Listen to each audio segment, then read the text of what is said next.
In Lesson 6, I'll answer some of the frequently asked questions related to this class that were posted in my online Access student forums.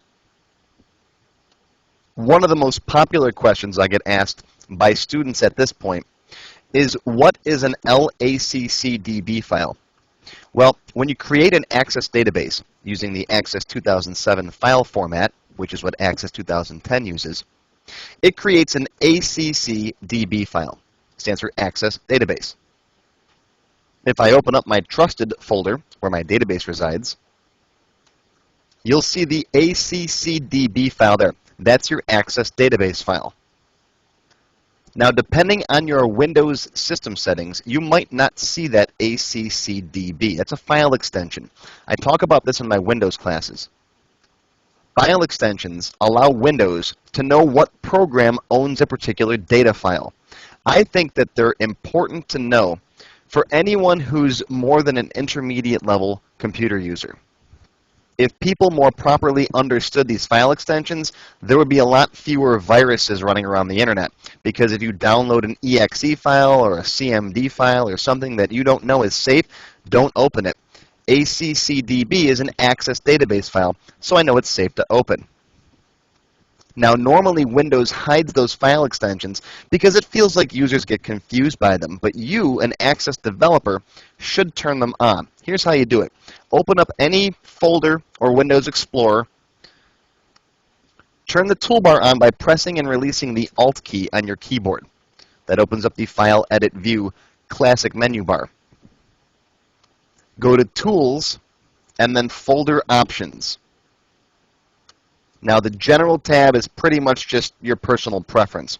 But go to View, scroll down just a little bit, and there's an option right here that says Hide Extensions for Known File Types. That hides those file extensions.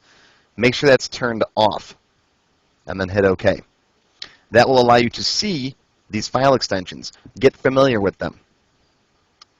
Now, to finish answering the question, when you open a Microsoft Access database, all right, there's my database. It opened up in the foreground. I'll go back to the window. Notice a second file is created. It says Microsoft Access Record Locking Information. That's a temporary file that's created by Access when you open a database. Now, by default, Access databases are designed to be used by more than one user at a time. However, if two people are using the same database, Access has to know which records are locked. If you're editing Joe Smith, somebody else shouldn't be able to also edit Joe Smith. So that record gets locked. And if one person opens Joe Smith, if a second person tries to make changes, he gets a warning message. It says, oh, stop it. Joe Smith is already in use. You can't change it. That file right there handles the record locking. So if you see it, just ignore it. Access takes care of it on its own. It won't hurt anything if you delete it, but make sure you don't delete it if the database is open. Sometimes, every now and then, Access forgets to clean up after itself, or if your database crashes, that file might be left there. But don't worry about it. The next time you start up Access, it'll clean it up. But that's what the LACCDB file is. It's just for record locking. You can pretty much ignore it. Next question. I don't like the tabbed interface. Can I switch back to overlapping forms like older versions of Access? The answer is yes. Access 2007 introduced a new way of looking at forms and the different database objects. When you open them, they open up in a tabbed interface. As you open additional objects, you see they open up new tabs. There's the customer Q, the customer T, the customer F, and so on. In older versions of Access before 2007, each object that you opened up in its own window, and they would sometimes overlap. Personally, I prefer overlapping windows. I don't really like the tabbed interface myself. It's really just a matter of style and preference, but I like using overlapping windows. Now, the tabbed interface is good if you're planning on eventually upgrading your database to be used on the web, like with a SharePoint server. That's a more advanced concept. I will have separate lessons on using SharePoint Server to put your Access database on a website. If you're planning on building that kind of a database, I think the tabbed interface works better. But for desktop databases, like using it on your local computer, personally, I like the overlapping windows. Here's how you switch it. Go up to File, come down to Options, go to the Current Database option, and right here it says Document Window Options. We got overlapping windows or tabbed documents. The default is tabbed documents. Pick overlapping windows, click OK. You get a message up that says you must close and reopen the database for the option to take effect. Hit OK. Shut down your database. And now open it back up again. Now everything pretty much looks the same, but as I open up my customer form, notice it's in its own window now. See that? The customer form is in its own window. And I can move it, I can resize it, I can close it here. I just feel like this gives me more control over the look of my database. And I am the kind of designer where I like to have 2, 3, sometimes 4 different forms open at the same time. I might have an order form open where I'm putting an order for a customer in. I want to see that customer's information on the same screen at the same time, especially today with these giant monitors that everyone has. You can have 3 or 4 or 5 different forms open and work with them all at the same time. The tabbed interface doesn't quite give you the same look and feel. Again, just a matter of personal preference. But now, as you can see, other objects that I open can be moved around and resized. You can put them side by side. I just feel like you get more control this way. Next question, what do the thumbtacks mean on the recent files list? You'll find this in all of the Office applications. If you go to File, you'll see the 4 most recently used database files right here.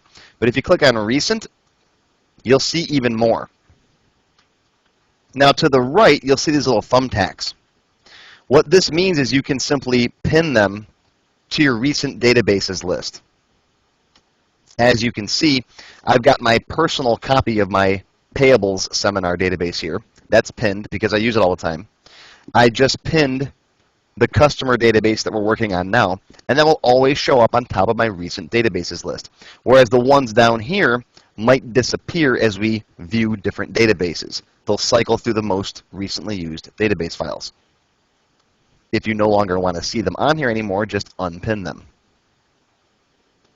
I use this feature a lot more in Word and Excel, where I'm using lots and lots of different files. Whereas with Access, I tend to have 1 or 2 different databases that I work with on a regular basis. So I almost never use the pin here. Plus, you can create shortcuts on your desktop like I showed you earlier. Next question, can you add data from more than one table to a form? The short answer is yes, you can. The long answer is wait until we get to our expert level classes. In order to properly display information from more than one table on a form, you have to set up relationships between the tables. For example, on the customer form, you might want to see a list of that customer's recent orders. That involves 2 different tables, and the information doesn't easily go onto one form because we have to set up something called a one-to-many relationship. Now that generally involves a form with a subform in it. Setting up table relationships is pretty complicated. I cover that in my expert level classes. This topic will be covered in my Expert Level 1 class. Now, since Expert Level 1 hasn't been recorded yet because I'm still working on Basic Level 2, obviously, if you really want to learn this topic now, look for my Access 201 class. That's the class for Access 2003 that covers relationships. The material is just about the same. Hopefully, by the time you're watching this, Expert Level 1 will be finished. Next question, can you change the background color of a checkbox? Unfortunately, the answer is no. Most of the objects on your form, like your text boxes, your labels, you can change the background color of them. You can change the background color of the label that's attached to a checkbox, but the checkbox itself cannot be changed.